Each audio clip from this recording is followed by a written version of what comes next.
नमस्कार, भारत लाइव देख रहे हैं आप। एक तरफ बिहार में कांग्रेस को लेकर लगातार संशय की स्थिति बनी हुई है कि कांग्रेस अकेले चुनाव लड़ेगी, महागठबंधन के साथ लड़ेगी, राजद के साथ लड़ेगी, कांग्रेस कैसे चुनाव लड़ेगी। हालांकि अब दावा यह किया जा रहा है कि 24 सीटों पर कांग्रेस अकेले चुनाव लड़ने जा रही है। आपको बता दें, एमएलसी चुनाव को लेकर जब बिहार में चर्चा हो रही है तो मुकेश सहनी और कांग्रेस की खासा चर्चा हो रही है, इसलिए कि दोनों पार्टियों को अपने गठबंधन दल में सीट नहीं मिल पाया। मुकेश सहनी को इसलिए नहीं मिल पाया कि उत्तर प्रदेश में चुनाव लड़ रहे हैं, उत्तर प्रदेश में योगी के खिलाफ ताल ठोक रहे हैं और ये सारी बातें वजह बताई जा रही है मुकेश सहनी को लेकर। वहीं दूसरी तरफ कांग्रेस लगातार उपचुनाव में राजद के खिलाफ अपने प्रत्याशी को उतारती है, बयानबाजियां भी होती हैं और कांग्रेस के लिए अगर बिहार में माने तो राजद एक तरह से स्तंभ है, अगर उनके साथ चलती है तो कांग्रेस की नींव मजबूत दिखाई देती है।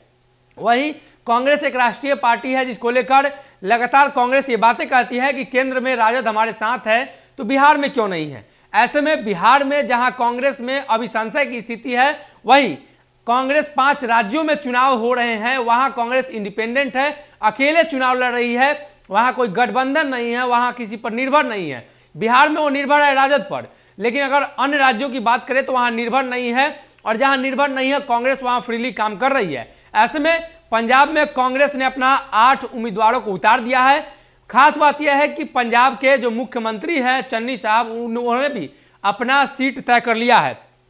पंजाब विधानसभा चुनाव के लिए 8 प्रत्याशियों की सूची जारी कर दी गई है। खास बात यह है कि चरणजीत सिंह चन्नी को भदौर विधानसभा से चुनावी मैदान में उतारा गया है। चन्नी को पार्टी ने पहले चमकौर साहिब सीट से प्रत्याशी बनाया था। नई सूची में पूर्व केंद्रीय मंत्री पवन बंसल के बेटे मनीष बंसल का नाम भी शामिल है। मनीष वर्नाल सीट से चुनाव मैदान में है। साथ ही साथ आपको बता दें 8 जो प्रत्याशियों का नाम जो जारी किया गया है उसके अनुसार आप तस्वीरों में देख रहे होंगे असेंबली इलेक्शन 2022 पंजाब का ये बताया जा रहा है। और ये खबर जो निकलकर सामने आ रही है वो तब आ रही है जब बिहार कांग्रेस के आला कमान दिल्ली में बैठे हुए हैं राजद सुप्रीमो लालू प्रसाद यादव से मुलाकात करने को लेकर।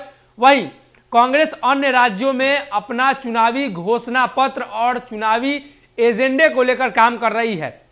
चाहे वो उत्तर प्रदेश में हो, प्रियंका गांधी के नेतृत्व में यह चुनाव लड़ा जा रहा है। वहीं अगर बात करें पंजाब की तो वहां भी चन्नी साहब के नेतृत्व में चुनाव लड़ा जा रहा है। और एक बार फिर से बिहार की बात करें तो यहां मदन मोहन झा पर सब कुछ निर्भर करता है। वहीं अगर बात करें राजद की तो राजद ने साफ तौर पे कांग्रेस को नकार दिया है। यानी तस्वीरें अब साफ हो गई हैं कि बिहार में भले ही कांग्रेस को राजद भाव नहीं दे रही है, लेकिन कांग्रेस बिहार के बाहर दूसरे राज्यों में किसी भी दल को भाव नहीं दे रही है। वहां अकेले चुनाव लड़ने का फैसला है और प्रत्याशियों का लिस्ट भी लगातार जारी हो रहा है। देखने वाली बात यह है कि एक तरफ कांग्रेस जहां देश के अन्य राज्यों में मजबूत है, वहीं बिहार में राजद जैसे बैसाखी का सहारा लेना पड़ता है, उनके साथ चुनाव लड़ना पड़ता है। हालांकि चुनावी माहौल है, ऐसे में तमाम खबरें निकलकर सामने आती हैं, लेकिन आधिकारिक तौर पर कब घोषणा होता है बिहार को लेकर यह आने वाले दिनों में पता चलेगा। लेकिन अन्य राज्यों की बात करें तो वहां आधिकारिक तौर पर घोषणा कर दी गई है। 8 प्रत्याशियों की सूची जारी कर दी गई है, जिसमें अभी तत्काल में जो मुख्यमंत्री हैं वो भी चुनाव लड़ रहे हैं, उनकी सीटें भी फाइनल कर दी गई है।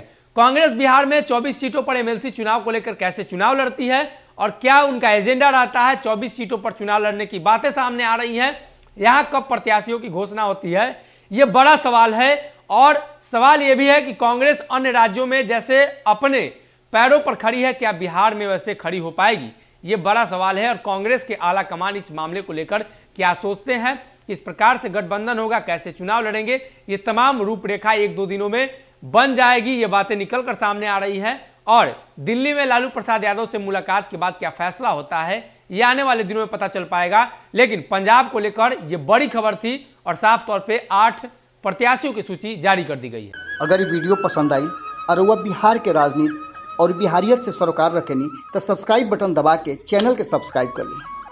ओजे एगो घंटी बा, ओकरा बटन दबा देला से कुल सटीक और मारक खबर रुआ मुफ्त में मिल जाई। अगर रुआ पत्रकारिता के हमनी के नया प्रयोग में सहयोग कर चाहतानी तो ज्वाइन बटन दबा दी। पेटीएम नंबर नोट कर ली 9386816700। धन्यवाद।